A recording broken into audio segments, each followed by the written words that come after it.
ஒரு பொருளுக்கு மற்றொரு பொருளை ஒப்பிட்டுக் கூறுவது உவமை. உவமனத்தையும் உவமேயத்தையும் வேறுபடுத்தாமல் இரண்டும் ஒன்றே எனக் கூறுவது உருவகம். உவமையின் செறிவார்ந்த வடிவம் உருவகம். உவமிக்கப்படும் பொருள் உவமேயம். எண்ணவலை பின்னும் மூளைச் சிலந்தி இதில் இடம்பெறும் உவமம் வினை உருவகம். ஆவேசப் புயல்களாலும் அசைக்க முடியாத ஆகாசப்பூ இதில் இடம்பெறும் உருவகம் பயன் உருவகம். நீல வயலின் நட்சத்திர மணிகள் இதில் இடம்பெறும் உருவகம் மெய் உருவகம். சோடியம் விளக்காய் மாலை நேரச் சூரியனின் மஞ்சள் வெளிச்சம் தெருவில் நிரம்பி வழிந்தது. இக்கவிதையில் இடம்பெறும் உவமை நிற உவமை. அவர்கள் மூளையில் விதையைப் போல் தூவப்பட வேண்டிய அறிவு ஆணியைப் போல் அறியப்படுகின்றது. இக்கவிதையில் இடம்பெறும் உவமை வினை உவமை. சங்ககால பாடல்களில் பெரும்பான்மையாக இடம்பெறும் அணி உவமை அணி. அதியமானுக்கு உவமையாக கூறப்படும் விலங்கு யானை.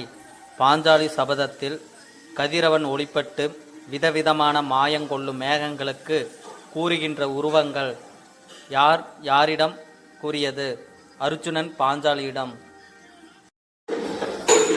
புலி போல பாய்ந்தான் டேஸ் வகை உவமை தொழில்.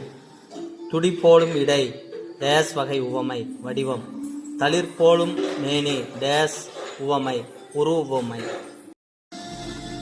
காதை என்ற உட்பிரிவு அமைந்துள்ள காப்பியங்கள் சிலப்பதிகாரம் மணிமேகலை. சருக்கம் என்ற உட்பிரிவு அமைந்துள்ள காப்பியம் பாரதம் சூளாமணி.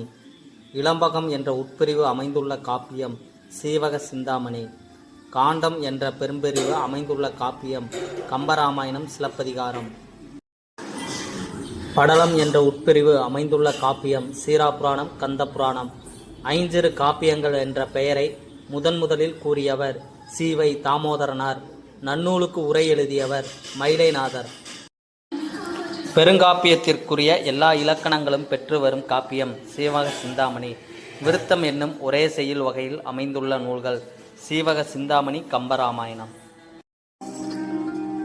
பெருங்காப்பியத்திற்குரிய 4 வகை உறுதிப் பொருள்களுள் பிற உறுப்புகளும் பெற்று முழுமையாக அமைந்த காப்பியம் சீவக சிந்தாமணி. சிறுங்காப்பியங்கள் 5ஐயும் ஐஞ்சிறுங்காப்பியங்கள் என்னும் பெயரில் முதலில் தொகுத்து கூறியவர் சி.வை. தாமோதரனார். பாட்டும் உரைநடையும் கலந்து பல்வகை செயல்களில் அமைந்த காப்பியம் சிலப்பதிகாரம். ராவண காவியம் பாடியவர் புலவர் குழந்தை. காப்பியத்தின் பண்பாக பாவிகம் என்பதை டேஸ் கூறுகிறது. தண்டி அலங்காரம். காவிய தர்சம் என்னும் நூலை தழுவி